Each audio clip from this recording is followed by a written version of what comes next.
oceans, human rights, natural ecosystems, and so forth. For the invited guests, that was carried out in a hybrid model, whereby we need to present the certificate. Thank you, Master of Ceremonies, His Excellency, United Kingdom High Commissioner to Fiji, the officer in charge for the Office of the High Commissioner for Human Rights, Director for the United Nations Population Fund in the Pacific, youth participants, members of the media, ladies and gentlemen, brothers and sisters. And a very good afternoon to you all. It is an honor to be here with you all today to officially close the 3-day workshop on Pacific youth engagement, human rights and climate change in the Pacific. At the outset, I wish to express my appreciation to the United Nations Office of the High Commissioner for Human Rights Regional Office of the Pacific for organizing this event. Let me assure you that our government understands and appreciates just how important this type of engagement is to our youths. This is a timely event, given this week, the 13th of October marked the International Day for Disaster Reduction. Ladies and gentlemen, Fijian youths accounts for 34%, or about 300,000 of the total national population. The Fijian government recognizes that the active engagement of youth in sustainable development effort is central to achieving the Global Sustainable Development Goals.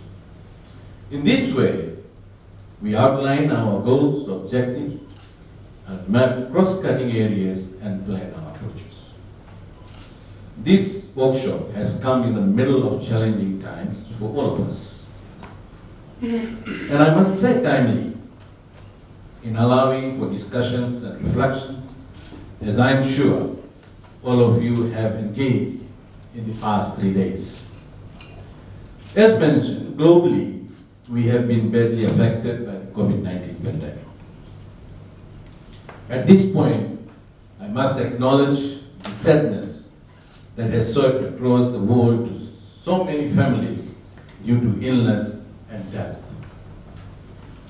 It is the cost in life and the loss that this entails that stays long after details of the event. Gradually, we see that humans and their world, as it always does, adapt to and we are learning to live with the pandemic. This means climate change continues to re-emerge as the global challenge of our times, and the pandemic is what it is. And we will deal with it and live with it. What is common to both is that has also enabled us to rethink how we do things and how we approach new and innovative ways of moving forward. I know during discussions through this workshop, you will no doubt have extended discussions along these lines and had a productive 3 days. Ladies and gentlemen, guided and united by the promise of the 2013 Constitution, our nation, in particular our youths, stand among the most profound examples in the world of the power of the Universal Declaration of Human Rights to inspire and motivate people across borders, across oceans, and across the communities. Fiji and Fijians have embraced the Universal Declaration of Human Rights that is transforming lives in our country. This is through an agenda of impactful and innovative policies. Around the world, and in the Pacific, youth organizations are leading movements to raise awareness, advocate, and guide the political debate on climate change and call for urgent climate action, highlighting the linkage between climate change and the negative impacts on Pacific Islanders' human rights. This is the latest installment in a long range of human rights issues that our youth have been associated with, including anti-war and anti-nuclear activities in the 1960s and 70s, the global economic, health, and human rights crisis of various makings since then. I know during discussions through this workshop, you will no doubt have extended discussions along these lines as well. My ministry has set in place for training youths through a 10-month program on climate change adaptation and disaster risk reduction at the youth training centers in Nassau and Lampasa. This will ensure the youths are trained and empowered to tackle climate change issues and impacts. Ladies and gentlemen, we are also committed to our Fijian youths and are assisting in issues arising from climate change, such as those related to food security and sustainability. This past year, we have continued and expanded on our provision of grants and farm implements backed by across to expert advice to our youths to improve food security in a sustainable, climate-friendly manner.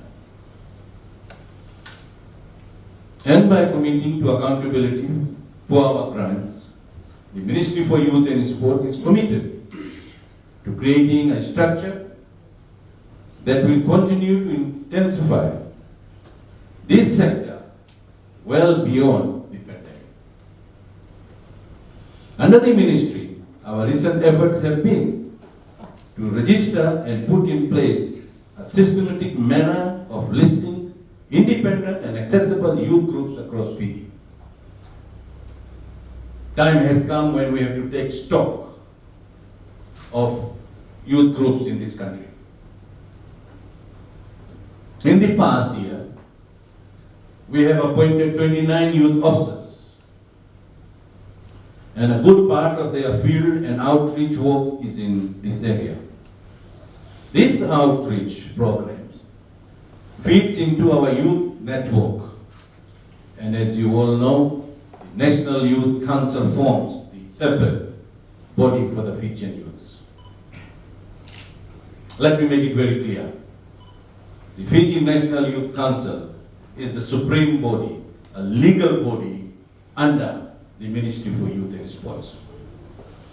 The ministry is committed to more research and development work in this area to improve consultation and reporting on this as a means of empowering youth in the process towards a systematic culture of independent youth groups across Fiji.